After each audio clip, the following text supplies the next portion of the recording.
یہ ناول آپ کتاب نگری یوٹیوب چینل پر دیکھ رہے ہیں۔ سمجھ آئی؟ وہ اسپاٹ انداز میں بولی۔ یہ ناول آپ کتاب نگری یوٹیوب چینل پر دیکھ رہے ہیں۔ تو جانیہ نے سر اٹھایا اور نم آنکھوں سے اسے دیکھا۔ وہ نظریں چرا گئی۔ انہوں نے اسے بتانا مناسب سمجھا تاکہ وہ سہارا نہ ڈھونڈتی پھرے شامیر سے بچاؤ کے لیے۔ عروسہ بھی شامیر کے ضدی پن سے اچھی طرح واقف تھی۔ بے شک وہ جانیہ کے لیے کڑا امتحان ثابت ہونے والا تھا۔ وہ ٹک ٹک کرتی ہیل سے ماربل کے فرش پر چلتے ہوئے اپنے کمرے کی طرف بڑھ گئی۔ یہ ناول آپ کتاب نگری یوٹیوب چینل پر دیکھ رہے ہیں۔ ایک ملازمہ اسے شامیر کے کمرے تک چھوڑ گئی۔ وہ کپ کپاتے ہوئے ہاتھوں سے دروازے کا ہینڈل گھما کر اسے کھولتے ہوئے اندر آئی۔ کون ہو تم؟ وہ ہاتھ میں وائن کا گلاس لیے نشے میں دھت ادھ کھلی آنکھوں سے اسے درزیدہ نگاہوں سے دیکھ کر پوچھ رہا تھا۔ جانیہ نے اپنے ہاتھوں میں اٹھائے ہوئے بھاری بھرکم سرخ عروسی لباس کو چھوڑا جسے وہ بہت مشکل سے سنبھال کر کمرے تک آئی تھی۔ اس نے جانچتی نظروں سے کمرے کا تفصیلی جائزہ لیا۔ کمرے میں کسی قسم کی کوئی سجاوٹ نہیں کی گئی تھی۔ اس کمرے کی ہر چیز اس کے مالک کا اعلیٰ ذوق کا منہ بولتا ثبوت تھی۔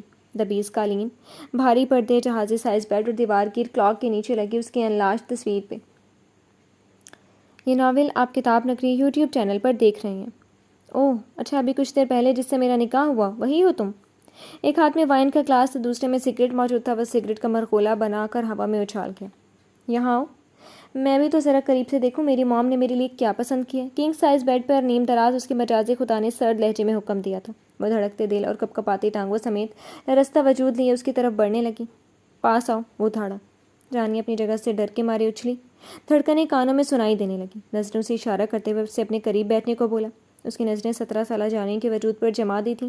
وہ اسے سڑتا پاؤں گھورنے لگا۔ سگریٹ 2 انگلیوں میں پھنسائے اس کی ہنائی چوڑیوں سے بھرا ہاتھ تھام لیا۔ لگتا ہے بہت محنت کی گئی ہے تمہارے چہرے پر پینٹ لگا کر اس سیاہ رنگت کو چھپانے کی۔ وہ استہزائیہ انداز سے ہنسا۔ یہ ناول آپ کتاب نگری یوٹیوب چینل پر دیکھ رہے ہیں۔ شامیر شاہ کی نظریں اس کے میک اپ زدہ چہرے سے ہوتے ہوئے اس کے ہاتھوں پر گئیں جہاں سے اس کی سانولی رنگت نمایاں ہو رہی تھی۔ یہ ناول آپ کتاب نگری یوٹیوب چینل پر دیکھ رہے ہیں۔ اس کے مذاق اڑاتے کی باتوں سے شرم سے زمین میں گڑنے لگی۔ آج تک کبھی کسی نے اس کے سانولے رنگ کا یوں مذاق نہیں اڑایا تھا۔ جانیہ نے اس کا ہاتھ جھٹکنے کی ہمت خود میں مفقود پائی۔ تمہیں کیا لگا؟ بولو، تمہیں کیا لگا شامیر شاہ تم جیسے مڈل کلاس 2 کوڑے کی لڑکی سے اپنی سہاگ کی سیٹ چڑھ جائے گا جو منہ اٹھا کر چلی آئی میرے کمرے میں؟ الفاظ تھے کیا نشتر؟ جانیہ کو اپنی روح چھلنی ہوتی محسوس ہوئی۔ اتنے ٹھنڈے موسم میں بھی اس کی پیشانی عرق آلود ہو گئی۔ پیشانی پہ پسینے کے ننھے ننھے قطرے نمایاں ہونے لگے۔ تم جیسی لڑکی کو تو میں اپنی ملازمہ بھی نہ رکھوں۔ اس کے ہونٹوں پر لگی سرخ رنگ کی لپسٹک اپنے انگوٹھے سے مسلنے لگا جو اس کے لبوں کی بجائے اب گال اور ٹھوڑی پر پھیل کر اس کے چہرے کا نقشہ بگاڑ چکی تھی۔ سگریٹ ابھی بھی اس کی انگلیوں میں موجود تھا جس میں سے نکلتا ہوا دھواں جانیہ کے حلق میں آ پھنسا۔ وہ بری طرح کھانسنے لگی۔ سمجھ گئی اپنی اوقات؟ وہ پشت اس کی گردن دبوچ کر گرایا۔ جانیہ نے پھڑپڑاتے ہوئے لبوں سے سسکی برآمد ہوئی۔ اس کے آنسو چشم آہوں سے نکلے اب اس کے گال بھگو رہے تھے۔ وہ بنا آواز ہچکیوں سے رونے لگی۔ شامیر شاہ نے اسے جھٹکے سے چھوڑا۔ یہ ناول آپ کتاب نگری یوٹیوب چینل پر دیکھ رہے ہیں۔ اس کا دوپٹہ سر سے اتر کر شانوں پہ ڈھلکا۔ اس کے سیاہ گھنگور گھٹاؤں جیسے ریشمی گیسوؤں کو بڑے سے چوڑے کی صورت لپیٹا گیا تھا۔ بالوں کے بھاڑ سے اس کی گردن پیچھے کو جھکی جا رہی تھی۔ دوبارہ میرے کمرے میں قدم رکھنے کی جرت کی تو چلنے کے قابل نہیں رہو گی، سمجھی؟ وہ دھاڑا۔ مجھے وہ عروسہ میڈم نے بھیجا تھا۔ اس کے سامنے اپنے یہاں آنے کی صفائی پیش کرنے کی کوشش کرنے لگی۔ ٹھیک ہے، موم نے بھیجا ہے نا تمہیں، تو آج رات میری خدمت کرو۔ اس کے دماغ میں ایک پلان آیا۔ جاؤ اس میں وائن ڈال کر لاؤ اور ہاں وہ آئس کیوبس بھی ڈالنا۔ جانیہ کی سیاہ آنکھوں کی پتلیاں حیرت سے پھیل گئیں۔ میں؟ وہ سوالیہ انداز میں بولی۔ اور کیا تمہارے فرشتوں سے کہا ہے؟ وہ کرخت آواز میں بولا تو وہ اٹھ کر سامنے موجود ٹیبل کی طرف بڑھ گئی۔ اس نے کبھی اس حرام چیز کو ہاتھ بھی نہیں لگایا تھا۔ اسے ہاتھ لگاتے ہوئے اس کے وجود میں لرزش واضح دکھائی دے رہی تھی۔ جلدی کرو۔ پیچھے سے اس کی گھراہٹ سنائی دی تو جانیہ کا ہاتھ کپ کپا گیا اور وائن گلاس سے چھلک کر ٹیبل پر گری۔ وہ جلدی سے آئس کیوبس ڈال کر اس کی طرف آئی۔ یہ اس نے شامیر کی بند آنکھوں کو دیکھ کر اس کے متوجہ کرنے کے لیے فقط اتنا ہی کہا تھا اور گلاس آگے بڑھایا کیونکہ مزید بولنے کی اس میں ہمت نہیں تھی۔ پاؤں دباؤ میرے۔ شامیر شاہ نے اپنے پاؤں بستر سے نیچے لٹکائے تو جانیہ اپنا سرخ عروسی لہنگا سنبھالے زمین پر بیٹھ گئی اور اپنے نازک ہاتھوں سے اس کے پاؤں دبانے لگی۔ شامیر شاہ نے واپس اپنی آنکھیں موند لی۔ اس کے سر پہ نشہ سا سوار ہونے لگا تھا۔ کچھ وائن کے خمارے، کچھ اس کے دبانے سے اس کی آنکھیں مزید بوجھل ہو رہی تھیں۔ گلاس میں ابھی تک 2 گھونٹ بچے تھے۔ شامیر شاہ کی نظریں زمین پر بیٹھی ہوئی لڑکی پر پڑی تو دماغ ایک بار پھر جھنجھنا اٹھا۔ غصے کی ایک شدید لہر اس کے دل و دماغ میں سرایت کر گئی۔ پیو اسے۔ اس نے وائن کا گلاس جانیہ کے منہ سے لگانا چاہا۔ نہیں، اس نے نفی میں سر ہلا کر اپنے منہ پر ہاتھ رکھ کر اسے روکنا چاہا مگر وہ ٹس سے مس نہ ہوا۔ اس کا انداز ایسا تھا کہ جیسے وہ اسے پلا کر ہی دم لے گا۔ شاہ جی، رحم شاہ جی۔ اس کے آگے دونوں ہاتھ جوڑ کر گڑ گڑانے لگی، غزالی آنکھوں سے آنسو جاری ہوئے اس کی گالوں کو بھگو رہے تھے، مگر اس شفاق انسان پر اس کے گڑ گڑانے کا کوئی اثر نہیں تھا۔ میری بات ماننے سے انکار کرو گی؟ وہ قہربار نظروں سے اسے دیکھتے ہوئے بولا۔ جانیہ نے خوف کے باعث آنکھیں زور سے میچ لیں۔ یہ ناول آپ کتاب نگری یوٹیوب چینل پر دیکھ رہے ہیں۔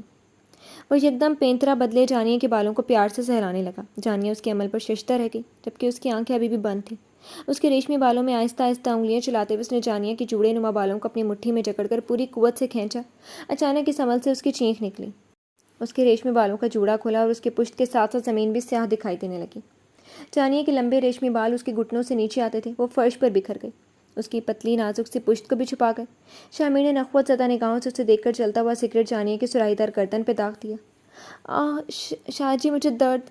جلتے ہوئے سگریٹ اس کی گردن بھی جھلسا دی۔ ایک تو اس کے بالوں پر پکڑ سخت تھی تو دوسرا جلن سہنا محال ہوا جا رہا تھا۔ میں مر جاؤں گی، مجھے جانے دیں، وہ اس کی گرفت میں پھڑپڑاتے ہوئے التجائی انداز میں بولی۔ اچھا ہے تم مر ہی جاؤ، کیونکہ تمہارا یہ انچاہا وجود کم از کم میرے تو کسی کام کریں۔ اور تمہیں کیا لگا میں تمہیں اپنے پاس بٹھا کر تمہارے حسن کی قصیدے پڑھوں گا، تمہاری اس بلیک بیوٹی کو خراج تحسین پیش کروں گا؟ اگر واقعی میں تمہیں ایسی کوئی خوش فہمی ہے تو لعنت بھیجتا ہوں تمہاری سوچ پر۔ وہ وائن کا گلاس زور سے زمین پر پھینک کر غرایا۔ یہ ناول آپ کتاب نگری یوٹیوب چینل پر دیکھ رہے ہیں۔ شیشے کا گلاس چھناکے کی آواز سے زمین پر گرا اور ان گنت کرچیوں میں منقسم ہو گیا۔ شامیر شاہ اپنی شخصیت کے زوم میں پورے جاہ و جلال سمیت بستر سے نیچے اترا اور زمین پر پڑے سسکتے ہوئے نازک وجود کو بالوں سے پکڑ کر گھسیٹنے لگا۔ جانیہ نے درد سے بلبلاتے ہوئے اپنے بالوں کو اس کی مضبوط گرفت سے آزاد کروانے کے لیے اس کے ہاتھ پہ اپنا ہاتھ رکھا۔ رحم شاہ جی، چھوڑ دیں مجھے۔ اس کی آواز حلق میں اٹک رہی تھی، وہ خود کو چھڑانے میں ناکام ہو چکی تھی۔ اس دوران کئی کانچ کی چوڑیاں ٹوٹ کر زمین پر بکھریں۔ تمہیں کیا لگا اپنی موم کے کہنے پر تم سے شادی کر لی تو ان کے کہنے پہ تمہیں یہاں اپنے کمرے میں برداشت کروں گا؟ Never ever, understand? کچرے کے ڈھیر کو ہمیشہ کوڑے دان میں ڈال کر گھر سے باہر پھینکوا دیا جاتا ہے۔ جلد ہی تمہیں بھی تمہاری اصلی جگہ پر پہنچا دوں گا۔ وہ اسے کمرے کے دروازے کے باہر لا کر زور سے زمین پر جھٹکا دے کر پٹکتے ہوئے پھنکارا تھا، پھر اس کے منہ پر دروازہ کھٹاک سے بند کر دیا۔ جانیہ نے دھندلائی آنکھوں سے بند دروازے کو دیکھا۔ یہ ناول آپ کتاب نگری یوٹیوب چینل پر دیکھ رہے ہیں۔ وہ وہیں اوندھے منہ گرے پھپک پھپک کر رو دی۔ گردن جلن سے بے حال ہوئی جا رہی تھی۔ بال کھینچنے کی وجہ سے سر میں شدید قسم کا درد محسوس ہو رہا تھا۔ کونیاں چھل چکی تھی گھسیٹنے کی وجہ سے، رو رو کر حلق میں جیسے کانٹے اگائے تھے۔ زبان تو جیسے زنگ آلود ہو چکی تھی۔ وہ جہاں لا کر پٹکی گئی تھی وہیں سرخ عروسی لباس میں ملبوس ساکت پڑی رہی تھی۔ کفن صرف سفید رنگ کا تو نہیں ہوتا، یہ کبھی کبھی لڑکیوں کو سرخ رنگ میں بھی پہنایا جاتا ہے۔ اس کا جسم بے جان پڑنے لگا تھا۔ اس نے تو خواب میں بھی نہیں سوچا تھا کہ اس کے ساتھ کبھی ایسا سلوک بھی ہوگا۔ وہ جو کبھی اپنے بابا کی جان ہوا کرتی تھی، آج کوئی اس کی جان لینے کے در پہ تھا۔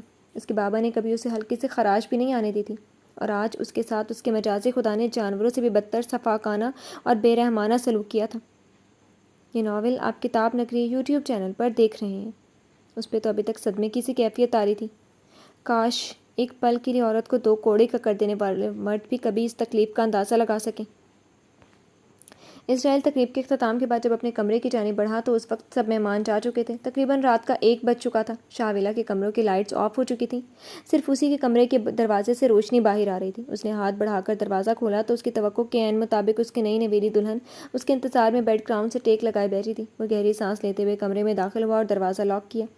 اس کے چہرے پر سنجیدہ تاثرات نمودار ہوئے۔ اسپاٹ چہرہ لیے اپنی مخصوص چلتا وہ کبرڈ کی طرف بڑھا اور اسے کھول کر اس میں سے اپنا پولیس یونیفارم نکال کر واش روم میں چلا گیا۔ کچھ دیر بعد یونیفارم پہنے باہر آیا اور شیشے کے سامنے کھڑا اپنے بال سیٹ کیے، سر پر کیپ پہنی۔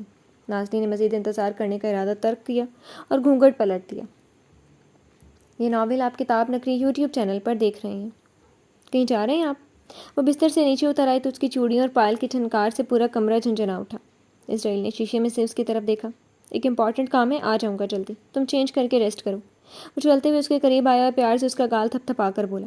اسرائیل کے انداز میں مان اور عزت تھی اس کے لیے، مگر نازنین نے خفگی سے چہرہ پھیر لیا۔ وہ شادی کی پہلی ہی رات اس سے اس قسم کی توقع نہیں کر رہی تھی۔ اس نے خود سے پیشکش کی تھی شادی کی، اور اب ایسے چلے جانا؟ نازلی کو ایک آنکھ نہیں بھایا تھا۔